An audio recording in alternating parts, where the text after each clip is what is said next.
Okay. Good morning guys. सबसे पहले आज अभी 28 जून है और मैं काफ़ी लंबे समय के बाद वीडियो बना रहा हूँ। आज इस वीडियो के बनाने के पीछे का मोटिव एक प्रूफ है, मतलब एक रिकॉर्ड की तरह इस वीडियो को रखना है, क्योंकि इन फ्यूचर ये काफ़ी ज़्यादा काम आ सकता है। अभी मैं इस वीडियो में बताऊँगा कि मैंने अपने बीते दिनों में क्या किया है, और क्योंकि ये मेरे लिए बहुत ही ज़्यादा इम्पोर्टेंट है। आप इस वीडियो को देखें या फिर ना देखें, ये मैं पर्सनली अपने लिए बना रहा हूँ, ताकि एक रिकॉर्ड के तौर पे, जिससे कि यूट्यूब डाटा में ये वीडियो फीड हो सके और एक जो डिजिटली फुटप्रिंट होता है, यानी डिजिटली रिकॉर्ड होता है, वो बन सके। ओके गाइस, इस कहानी की शुरुआत होती है 1 साल पहले। लगभग मैं फरवरी या फिर मार्च 2025 से एनिमी देखना स्टार्ट किया, क्योंकि जो मेरा भाई है, चाचा का लड़का आशीष, वो क्रंची रोल पे काफ़ी ज़्यादा एनिमी देखता था। और जब हम लोग साथ में जिम जाते थे तो मुझे बताया करता था कि बहुत ही बेस्ट एनिमी है, जैसे अटैक ऑन टाइटन हुआ, डीमन स्लेयर हुआ, और ऐसे ही बहुत सारे एनिमी के नाम लेता था।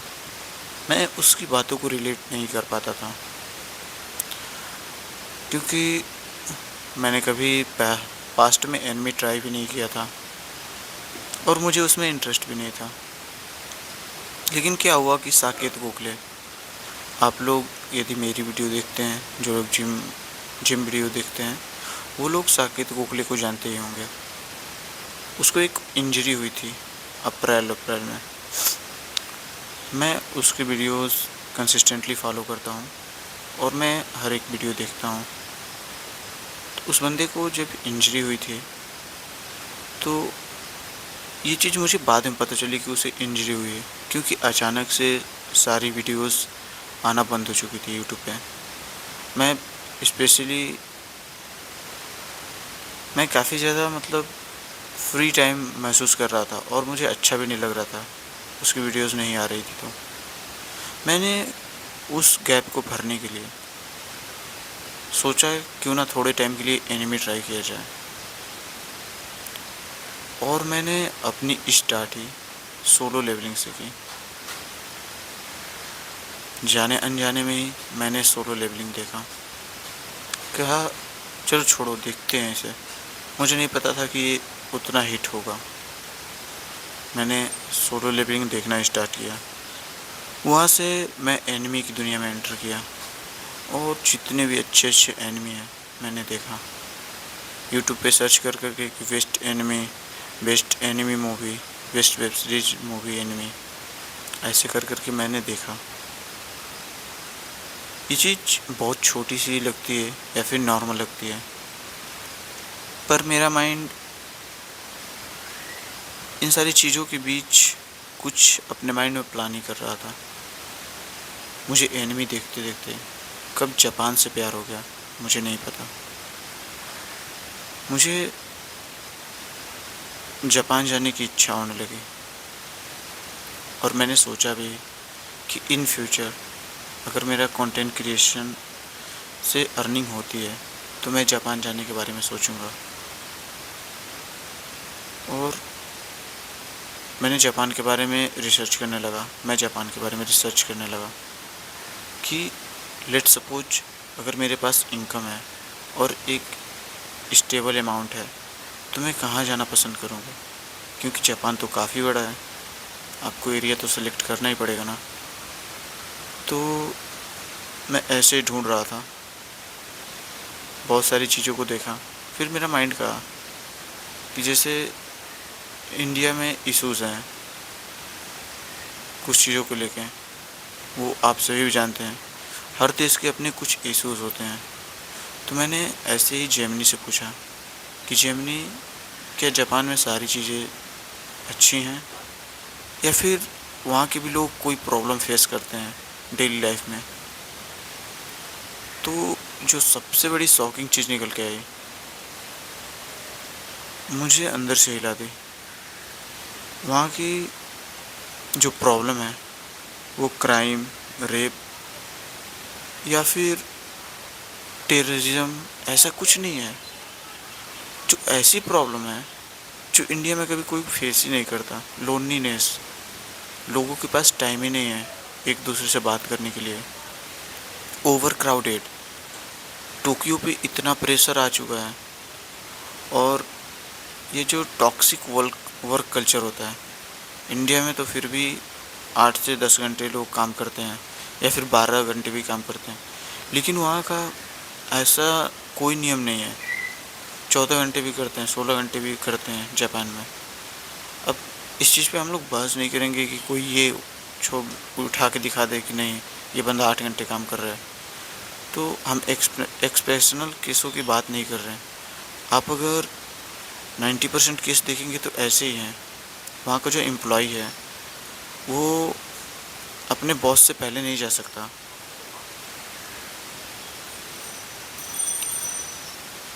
फिर मुझे पता चला कि वहाँ की जो बर्थ रेट है वो हर साल गिर रही है।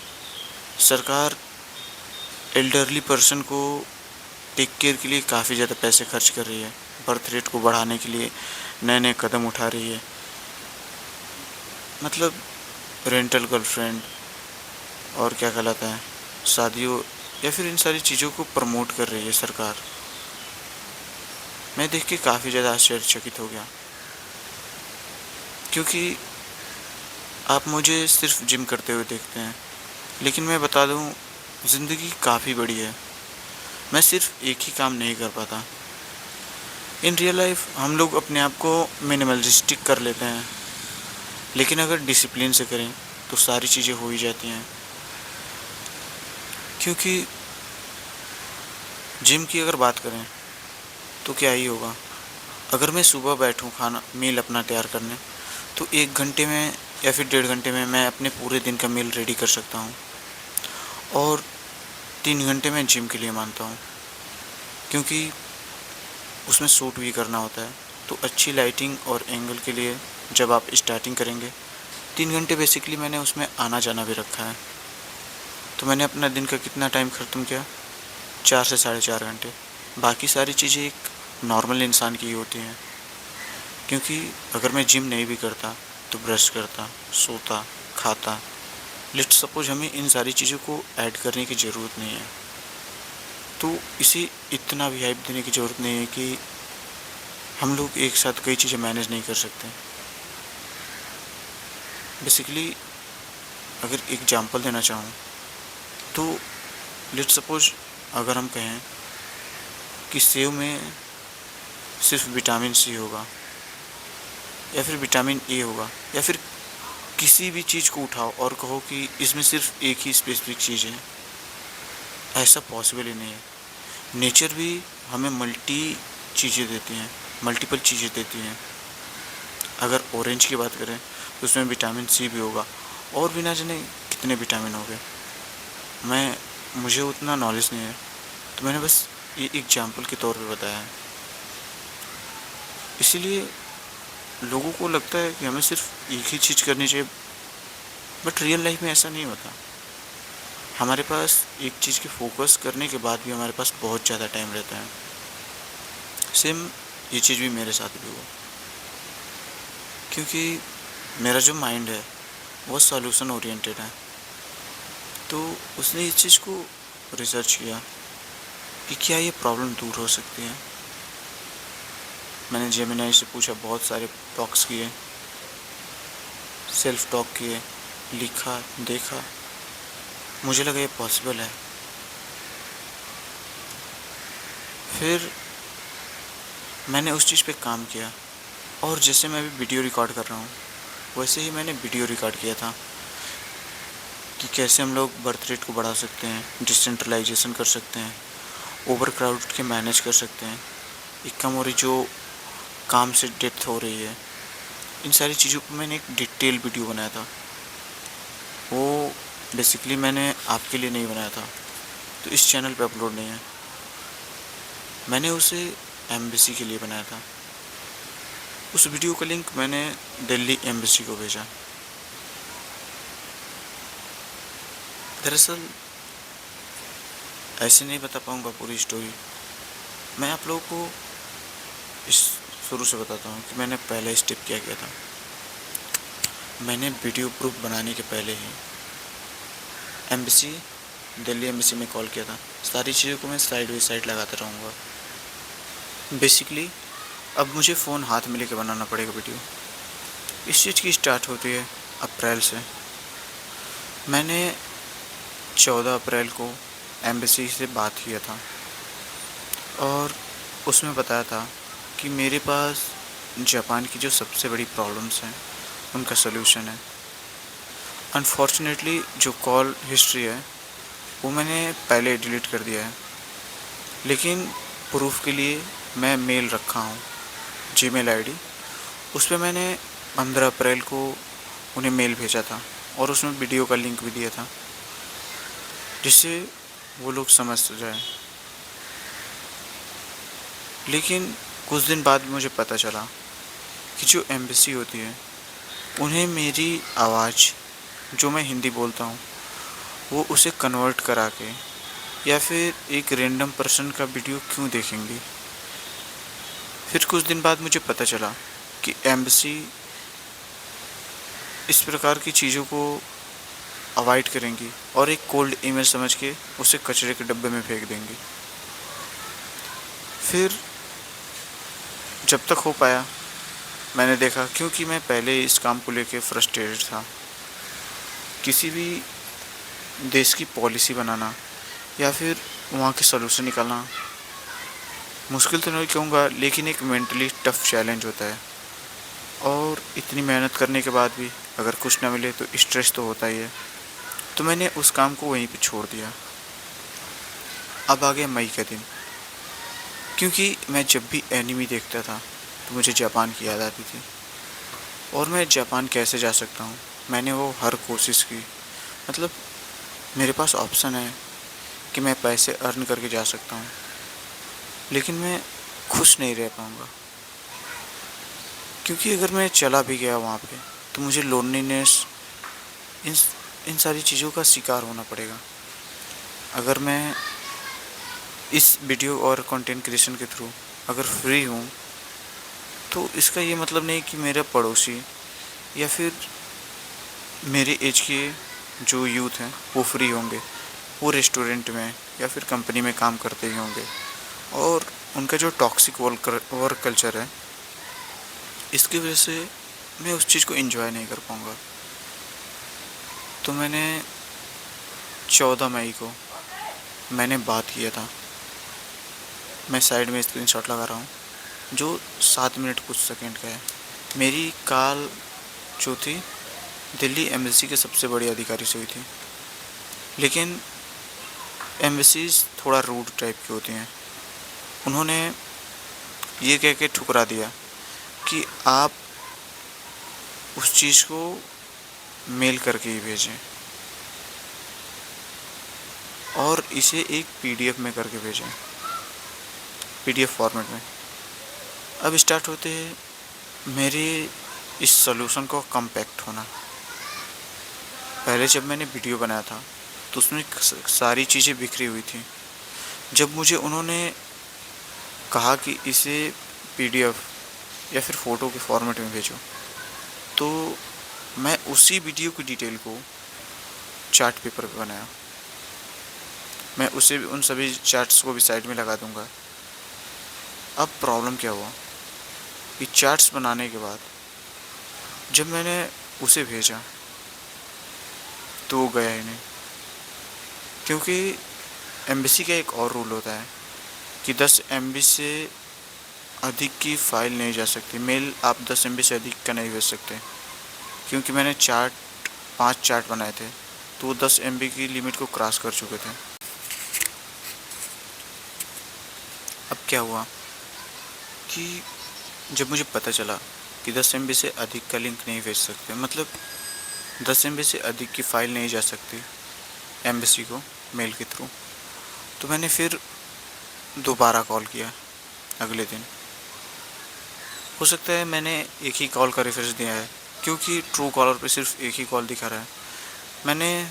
मैं उस समय फ्रस्ट्रेट हो गया सारी कॉल हिस्ट्री डिलीट कर दी थी। लेकिन ट्रस्ट के लिए आपके लिए ईमेल्स मैंने लगाए हैं जो ऑफिशियली मैंने छोड़े हैं। अब मेरे पास टास्क था कि उन जो चैट थे उन्हें ड्राइव में कन्वर्ट करना और उसे एक्सेसिबल यानी उस लिंक को ऐसे सेट करना कि कोई भी देख सके, पब्लिकली सेट करना। क्योंकि मैंने पहले ड्राइव पे कभी फ़ोटो अपलोड नहीं किए थे, तो मैं इन चीज़ों को, मुझे जो पैसन था कि मुझे जापान को ये चीज़ भेजनी है, उस क्यूरोसिटी के चक्कर में मैंने ड्राइव को भी यूज करना सीख लिया। उस पर अपलोड कैसे करते हैं, उसे उसके लिंक को पब्लिकली कैसे करते हैं कि कोई भी एक्सेस कर सके, मैंने ये सारी चीज़ें सीखी और फिर मेल भेजा। उसको भी मैं साइड में लगाता जाऊँगा, आप लोग देखते जाना। मैंने फिर से एम्बेसी को मेल भेजा, लेकिन एम्बेसी को कोई रिस्पांस नहीं आया। ये मेरा दूसरा कोशिश था अप्रैल के बाद मई में। फिर मैंने जेमिनी से पूछा कि मैं अभी क्या कर सकता हूँ। मैंने फिर जो जापान के न्यूज़ चैनल होते हैं उनको भेजा, जो इन मुद्दों पे बात करते हैं चैनल्स, उन पे भेजा, लेकिन कहीं से कोई रिस्पांस नहीं आया। मैं समझ चुका था कि मैं गलत दिशा में मेहनत कर रहा हूँ। फिर मैंने उस चीज़ को मई में क्लोज कर दिया। अब बात करते हैं अप्रैल की। मैं एनिमी देख रहा था। मैं लखनऊ पेपर भी देने गया था, तो पेपर दे के जब लखनऊ में नहीं, मेरा बनारस में पेपर था। लखनऊ में मैं अपने भाई नवीन के साथ, मौसी का जो लड़का है उसके साथ गया था। तो उधर से जब लौट रहा था तो क्या हुआ कि टाइम जो था मेरा कट नहीं रहा था ट्रेन में। जनरल कॉर्ड में थे हम लोग, बहुत ज़्यादा भीड़ होती है। तो वही एक लास्ट ट्रेन बची थी, नहीं तो हमें रात वहीं पे गुजारनी होती। तो ट्रेन में जैसे तैसे चढ़ गए, थोड़ा भी सीट नहीं मिला, पूरी रात जगना था। तो मैंने एनिमे स्टार्ट किया, रेंट ए गर्लफ्रेंड। मैंने देखा जो मैं चीज़ें बता रहा हूँ ज़रूर नहीं है कि वो आपको भी पसंद आए। तो मैंने रेंट ए गर्लफ्रेंड देखना स्टार्ट किया। मैंने देखा और भी बहुत सारे एनिमे देखे। आने के बाद फिर से मुझे सेम चीज़ें होने लगी। मुझे फिर से जापान जाने की चीज़, मतलब अंदर से आवाज़ आने लगी कि मुझे जाना है, मुझे करना है, मुझे जापान के लिए ये चीज़ करना ही करना है। ये तीसरी बार था जब मैं कोशिश करने वाला था, और शायद मेरे तरफ से आखिरी बार भी है। और फिर मैंने ठान लिया, क्या मैं ऐसे ही रिग्रेट करता रहूँगा या फिर कोई और सॉल्यूशन है। फिर मुझे जो मेरा आज मैं तीसरा चीज़ अप्लाई करने वाला हूँ, तीसरी बार ट्राई करने वाला हूँ, इसका मुझे एक ही सॉल्यूशन मिला, स्पीड पोस्ट। स्पीड पोस्ट के थ्रू। अब क्योंकि मुझे इस स्पीड पोस्ट के थ्रू अपने चार्ट भेजने थे, तो मैं भी नहीं चाहता था कि चार्ट काफ़ी बड़े हो और मुड़े हुए हों, क्योंकि चार्ट पेपर काफ़ी ज़्यादा बड़ा होता है। और जब मैंने चार्ट पेपर को देखा तो उसमें काफ़ी ज़्यादा स्पेलिंग मिस्टेक थी। तो मैंने फिर से शुरू से बनाना स्टार्ट किया उसी चार्ट पेपर को, और बहुत सारी चीज़ें ऐड भी की उनमें। अब मेरे साथ क्या हुआ कि अब मैं उसे डिजिटलाइज करने लगा। बेनिम करके एक ऐप होता है एनिमेशन वाला, क्योंकि मुझे अब एक चार्ट पे बनाना था A4 में, जबकि मैंने इस प्रपोजल को एक चार्ट पेपर पे बनाया था। अब वहाँ से A4 साइज़ पेपर में उसे कन्वर्ट करना था, और इस बात का भी ध्यान रखना था कि टेक्स्ट काफ़ी छोटे ना हो। तो मैंने क्या किया, बेनिम ऐप का यूज किया। मैं पहले बनाया, पहला पेपर तो थोड़ा सा हल्का था, मतलब काफ़ी ज़्यादा उसमें राइटिंग नहीं करनी थी, मतलब काफ़ी ज़्यादा वर्ड नहीं थे। वो बनने ही वाला था कि लास्ट में मुझे शो हुआ कि एनिमेशन ऐप, मतलब बेनी में एक एनिमेशन है। आपको मैं बता दूं, मैं उस पर जुगाड़ से काम कर रहा था। मेरा अप्रोच ये था कि अगर वीडियो भी बन रहा है तो कोई बात नहीं, जब लास्ट में वीडियो क्लोज होगा तो मुझे स्क्रीनशॉट लेने का एक मौका मिलेगा, क्योंकि मैं उस पर रोक के स्क्रीनशॉट ले सकता हूँ।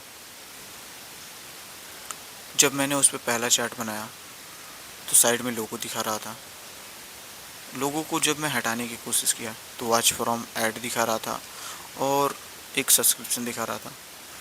तो बेसिकली मैं watch from add he click कर रहा था, क्योंकि अभी मैं अर्निंग फेज में नहीं हूँ, तो मेरे पास पैसे नहीं होते हैं, तो मैं वही क्लिक कर रहा था।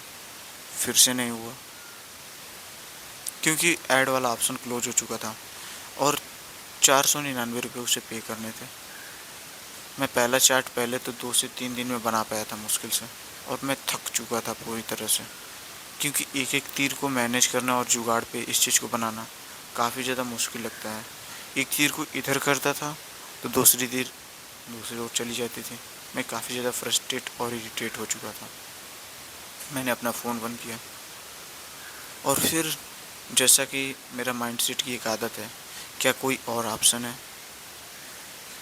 हालांकि जेमिन जब एआई आया तो बहुत सारे लोग विरोध कर रहे थे कि ये जॉब छीन लेगा या फिर, लेकिन हमें समझना पड़ेगा कि हमें उस चीज़ के हिसाब से एडवांस होना पड़ेगा। अगर मैं अपने दोस्तों से पूछता तो उनसे भी यही जवाब मिलता, नहीं, और मैं अपने दोस्तों के ही ग्रुप में रह जाता। लेकिन मैंने दुनिया से पूछा। जेमिनी एक तरह से दुनिया का डाटा मतलब रखती है। जो डाटा गूगल, क्रोम, इन सारी चीज़ों पे अवेलेबल है, वो भी जेमिनी पे ही अवेलेबल है। तो इसलिए मैंने जेमिनी से पूछा, जेमिनी क्या कोई और ऑप्शन है जिससे मैं अपने चार्ट को डिजिटलाइज कन्वर्ट कर सकता हूँ, वो भी फ्री में। उसने 4 से 5 ऐप सजेस्ट किए। मैंने उन सभी को ट्राई किया, सीखा, और लूसिड चैट करके एक ऐप आता है, अभी मैं बता रहा हूँ, देख के 1 मिनट। हाँ, अब मैं पूरी तरह शेयर हो गया। लूसिड चैट ऐप का नाम था। मैंने उसे पहली बार ट्राई किया, वो मुझे कुछ समझ में नहीं आ रहा था, लेकिन एक अंदर आग थी कि मुझे करना है। मैंने ट्राई किया और धीरे धीरे एक चार्ट पेपर के बाद मैं उसे सीख गया। एक ही बनाया और सीख गया अच्छे से। मैं एक चीज़ आपको अपने बारे में बताना चाहता हूँ कि मुझे इम्पॉसिबल सी चीज़ें पसंद नहीं है। मैं उस हर चीज़ को पॉसिबल बनाना चाहता हूँ जहाँ पे दुनिया ये सोच लेती है कि इम्पॉसिबल है। मैं ये नहीं कह रहा कि मैं इम्पॉसिबल को पॉसिबल बना सकता हूँ, बस मैं ये बता रहा हूँ कि अगर मेरे माइंड को लगता है कि ये पॉसिबल है तो मैं ज़रूर कोशिश करता हूँ। इसलिए मैं कितना भी गिर जाऊँ, कितना भी थक जाऊँ, मुझे एक उम्मीद रहती है कि आप भी कुछ कर सकते हैं। और यही मेन रीज़न था कि मैंने तीसरी बार इतनी ठोकरों के बाद भी मैंने पूछा था जेमिनी से कि अब भी कोई ऑप्शन है क्या, मैं कोई ऐप यूज कर सकता हूँ। तो उसने सजेस्ट किया, और शायद ये मेहनत मेरी रंग लाई। मुझे एक चीज़ पे हमेशा विश्वास होता है, आप मानेंगे या फिर नहीं मानेंगे, जो होता है अच्छे के लिए होता है। मैं सच मैं सच बता रहा हूँ, मैं बहुत ही बुरे बुरे फेज़ों से भी बाहर निकला हूँ, और मैंने इस चीज़ को हर जगह सही ही पाया है। और इस चीज़ को मानने की वजह से मेरा जो मेंटल लेवल है वो नेक्स्ट लेवल को हो चुका है। मैं कितनी भी निगेटिविटी हो, मैं सिर्फ पॉजिटिव ढूंढता हूँ। अब अगर आप किसी भी चीज़ को एक्सट्रीम में लेंगे तो वो नुकसान ही करेगा। ऐसा नहीं कि अब मैं कह दूँ कि मैं सूरज पे पहुँच सकता हूँ, बिल्कुल नहीं। लेकिन एक इंसान जो कैपेबिलिटी रखता है, सोच सकता है, जो जहाँ तक जा सकता है, मैं ह्यूमन पोटेंशियल के मैक्स पर जाना चाहता हूँ। और यही रीज़न है कि मैंने ये सारी चीज़ें किया। क्योंकि अगर आप जापान की प्रॉब्लम उठा के देखेंगे तो अभी तक किसी ने सलूशन पेश नहीं किया है। सभी लोग रिवार्ड दे रहे हैं कि पेरेंट्स को अगर पैसे दे देंगे तो बर्थ रेट बढ़ने लगेगा। ये चीज़ें, कई सारी चीज़ें की हैं उन लोगों ने, पर कोई फर्क प्रभाव नहीं हुआ। अब बातें हैं अपने अपने बात पे। फिर क्या हुआ, लूसिड चैट से मैंने बहुत मेहनत की और मेरे 5 चार्ट तैयार हो गए। अब मैं उसे क्रॉस वेरिफिकेशन करने लगा, एक एक वर्ड, क्या इसमें कुछ और ऐड कर सकते हैं, क्योंकि ये प्रपोजल सारे प्रपोजल से अलग होने वाला था। अभी तक डिजिटली भेज रहा था, कोल्ड ईमेल, तो हो सकता है कि लोग ना भी देखें, लेकिन ये जो मैं ऑफलाइन भेजने का तरीका अपनाया, ऑफलाइन यानी फिजिकली, इंडियन पोस्ट के थ्रू मैं जापान लेटर भेजने वाला हूँ। इसलिए मैंने बहुत ज़्यादा क्रॉस वेरिफिकेशन किया कि कोई एक वर्ड भी गलत ना रह जाए, जिससे कि बैड इम्पैक्ट ना पड़े कि ये कैसा मतलब चार्ट भेजा है कि वर्ड मीनिंग गलत है, ये क्या ही बनाएगा। इसलिए मैंने उसे कई बार क्रॉस वेरिफिकेशन किया था। और इन सारी चीज़ों को करते करते मुझे मैं 1 अप्रैल को आ चुका था, 2 अप्रैल को मुझे 3 या 4 से मैंने काम शुरू किया। 15 अप्रैल तक ये सारी चीज़ें जाकर डन हो गई। मुझे जापान के जो प्राइम मिनिस्टर है उनका भी एड्रेस निकालना था, जापान का जो बर्थ मिनिस्टर है उनका भी एड्रेस निकालना था, और इंडिया में 5 एम्बेसी है। मेन एम्बेसी दिल्ली में है और उसकी ब्रांचेस हैं, तो मैंने उन सभी का भी एड्रेस निकाला। बेसिकली मेरा प्लान क्या है कि मैं इन 5 एम्बेसी को भेजने वाला हूँ और 2 जापान के। इसके पीछे का सॉलिड रीज़न है कि अगर कोई एक ठुकरा भी देता है या फिर उस फाइल को कभी ओपन ही ना करे, तो मैं अपनी मेहनत को बेकार नहीं होने दे सकता। इसलिए मैं 7 जगहों पे भेज रहा हूँ। अगर मेरी किस्मत सही रही या फिर मेरा लक साथ दिया, तो बस कहीं ना कहीं मेरी फ़ाइल ओपन हो गई। और मैं बस एक ही उम्मीद करता हूँ कि बस फाइल एक बार ओपन हो, उसके बाद से मेरे जो चार्ट हैं वो सब संभाल लेंगे। मुझे इतना कॉन्फिडेंस है उन पर। उन सारी चीज़ों को मैं चार्ट्स को लगा दूंगा।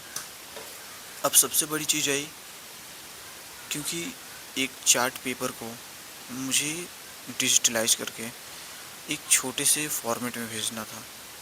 और सबसे बड़ी चीज़ कि शब्द इतने छोटे भी नहीं होने चाहिए कि ऑफिसर्स पढ़ने में प्रॉब्लम फेस करें।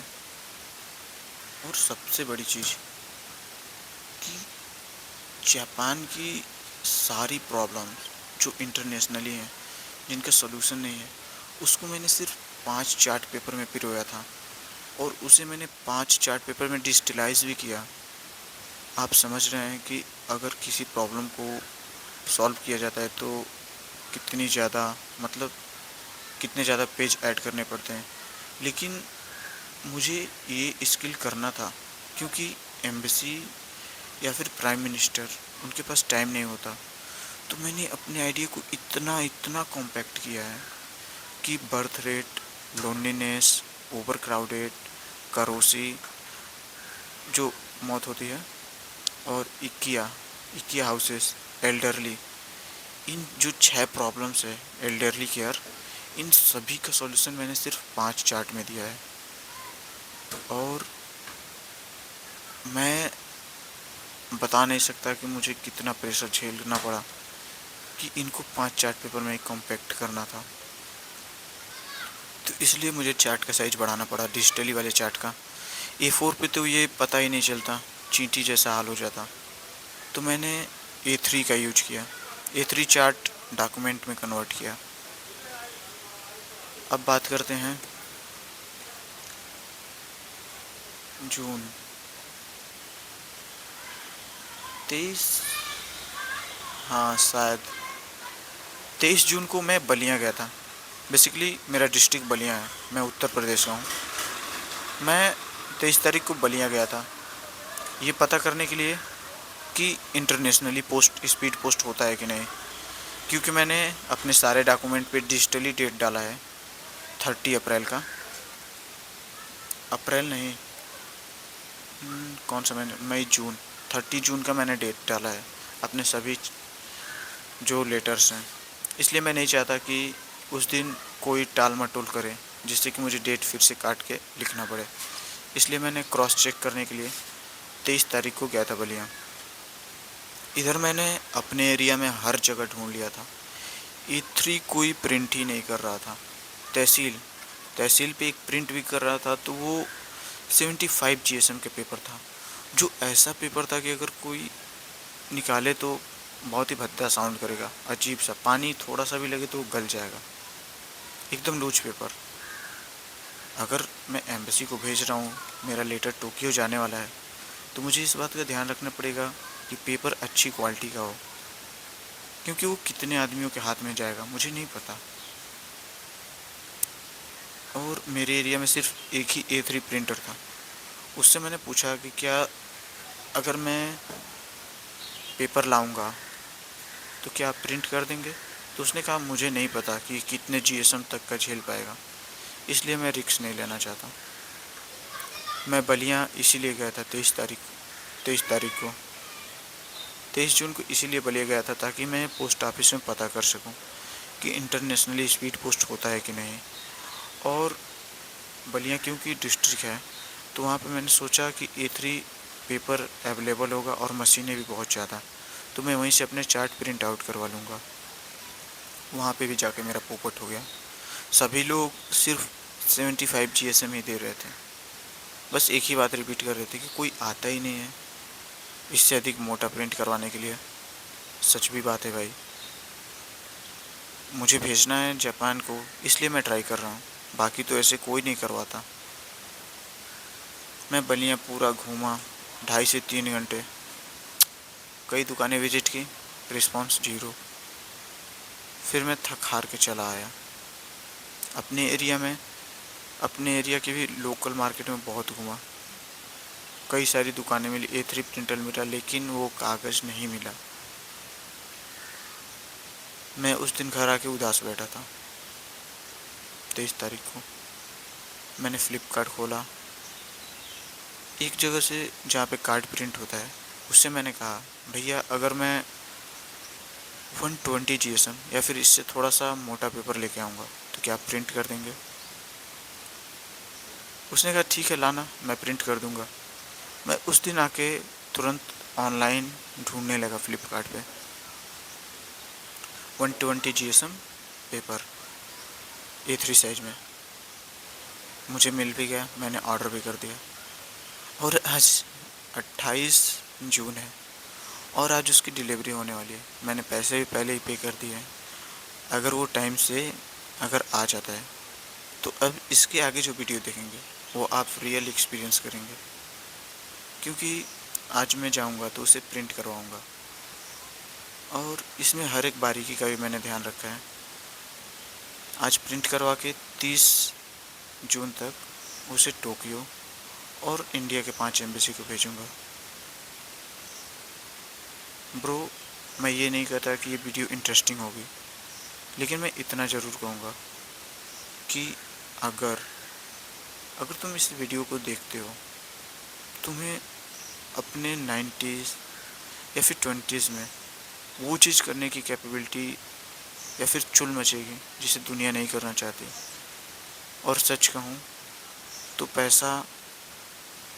पैसा छोटों कामों में नहीं है। बेसिकली कोई कितना भी कह ले, मैं पैसे के लिए नहीं करता, लेकिन मैं इस चीज़ को कभी डिनाई नहीं करूँगा। मुझे लगता है कि जो चीज़ है उसे खुल के बात करनी चाहिए। अगर कोई कहता है कि मैं पैसे के लिए काम नहीं करता, तो आप अपने आप से खुद पूछना कि फिर ये यहाँ क्यों है, ऐसी लाइफ कैसे जी पा रहा है। कोई अगर है जो पैसे के लिए काम नहीं करता, तो हमारे संत हैं, अघोरी हैं इंडिया में। किसी भी बाबा पे ट्रस्ट मत कर लेना डायरेक्टली। अगर ऐसा ही होता जो कहे कि मुझे पैसे से मोह नहीं है, मतलब नहीं है, तो समझ लेना कि वो झूठ बोल रहे हैं। अब मैं बात करता हूँ कि आज देखते हैं पेपर डिलीवर होता है कि नहीं।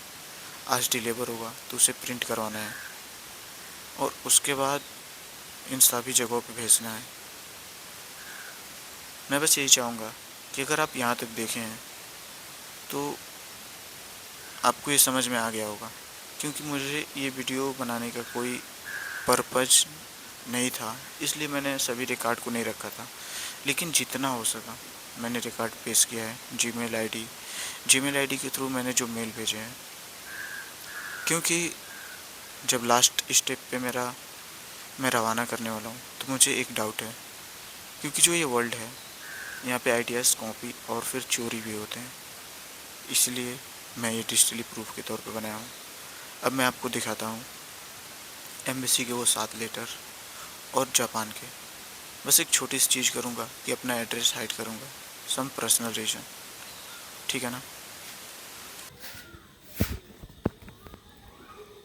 ओके गाइस, अब दिखा रहा हूँ कि मैंने जो लेटर का बनाया भेजने वाला कवर, बेसिकली मैंने इसे ऑनलाइन किया था और उस पर उनका एड्रेस मैंने रेडी कर लिया है।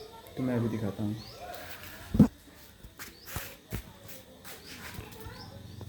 ये देखो गाइस, ये दिल्ली एम्बेसी का है जो चाणक्यपुरी में है, और ये वेस्ट बंगाल कोलकाता का है एम्बेसी का। बेसिकली मैंने इस पे ये क्या कहलाता है पेपर रखा है कि अरे यार, बेसिकली मैंने पेपर रखा है ताकि आप मेरा एड्रेस ना देख सकें। ये देखो, ये है तमिलनाडु चेन्नई का, और ये रहा महाराष्ट्र मुंबई का एम्बेसी लेटर, और ये कर्नाटक बेंगलुरु में जो स्थित है। ये वाला जो जापान में health ministry and labour welfare का है, दिख रहा है ना। और ये रहा मेरा, एक सेकंड फ़ोन बज रहा है।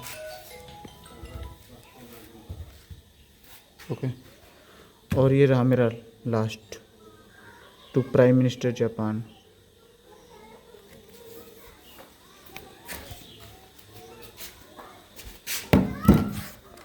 ये सारे वो लेटर हैं, और आज जैसे ही मेरा A3 चार्ट आएगा, मैं उसे इन सभी के अंदर पैक करके इन्हें क्लोज करूँगा। उस चार्ट को भी मैं दिखाऊँगा, और आपको एक चीज़ थोड़ा रॉ में दिखाना चाहता हूँ कि जो मैंने चार्ट बनाए थे, चार्ट पेपर, वो कैसे दिखते थे। देखो, मैं यहाँ पे बैठता हूँ पढ़ने के लिए, तो देखो,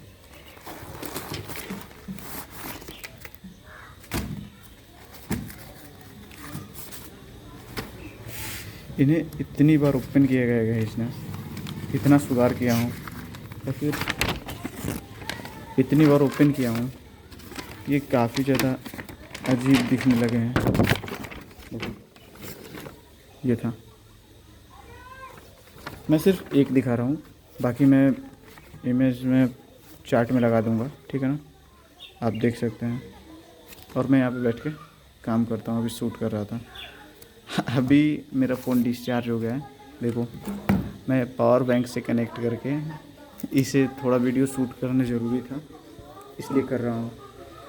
अब फ़ोन को थोड़ा सा रेस्ट देते हैं, और अब आप रियल एक्सपीरियंस करेंगे मेरे साथ। जब चार्ट आएगा तो मैं उससे प्रिंट आउट कराऊँगा, वो भी दिखाऊँगा, और इसके बाद से जब हम जापान के लिए अपना मैसेज रवाना करेंगे, वो भी दिखाऊँगा।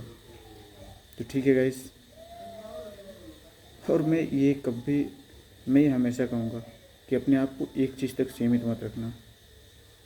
बस आप जितना डिसिप्लिन रह सकते हैं, आप उतने ही क्षेत्रों में महारत हासिल कर सकते हैं। अगर मेरी लॉजिक समझ में आया होगा तो आप समझ चुके होंगे। एक चीज़ गाइस मैं आप लोगों को दिखाना चाहता हूँ। देखो, जिस बेड पे मैं सोता हूँ, जो टेबल है, उस पर लेटर देखो कैसे दिख रहे हैं, दूर से देखो, 7 लेटर दिख रहे हैं। सच कहूँ, मुझे नहीं पता ये चीज़ कहाँ तक सक्सेस होगी, लेकिन इसके बाद मुझे कभी ये ख्याल नहीं आएगा कि मैंने अपना 100% नहीं दिया, और मैं इसमें अपना 100% दे रहा हूँ, इसलिए मुझे कोई रिग्रेट भी नहीं होगा। तब अब आपको लाइव अपडेट देते रहेंगे, क्योंकि मुझे पहले नहीं पता था कि मुझे ये वीडियो बनानी पड़ेगी, लेकिन जब बाद में पता चला कि आइडियाज़ चोरी होते हैं, इसलिए मैंने इसे बनाया, नहीं तो आपको हर एक चीज़ का प्रूफ दिया होता। ठीक है ना।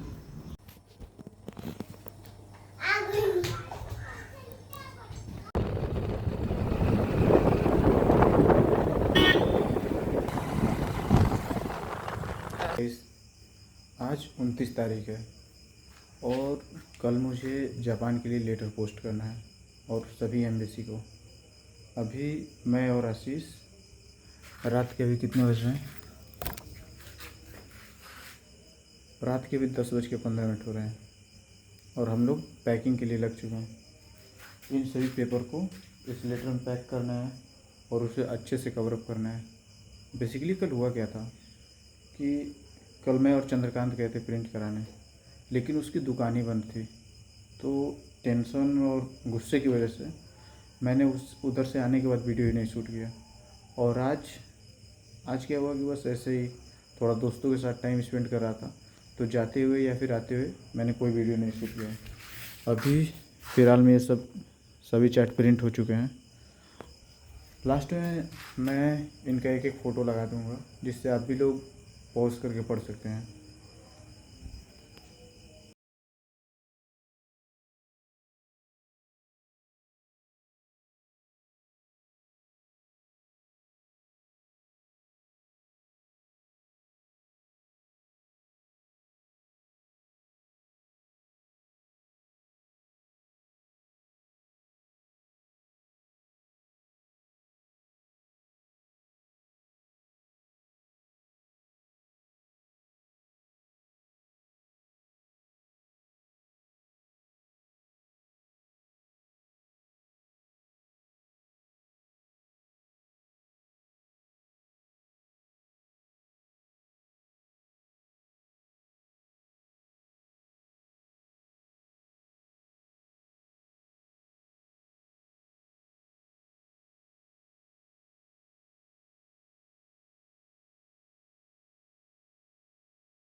ओके गाइस, अभी मैं और आशीष ये जो लेकर है इसे पैक कर देते हैं।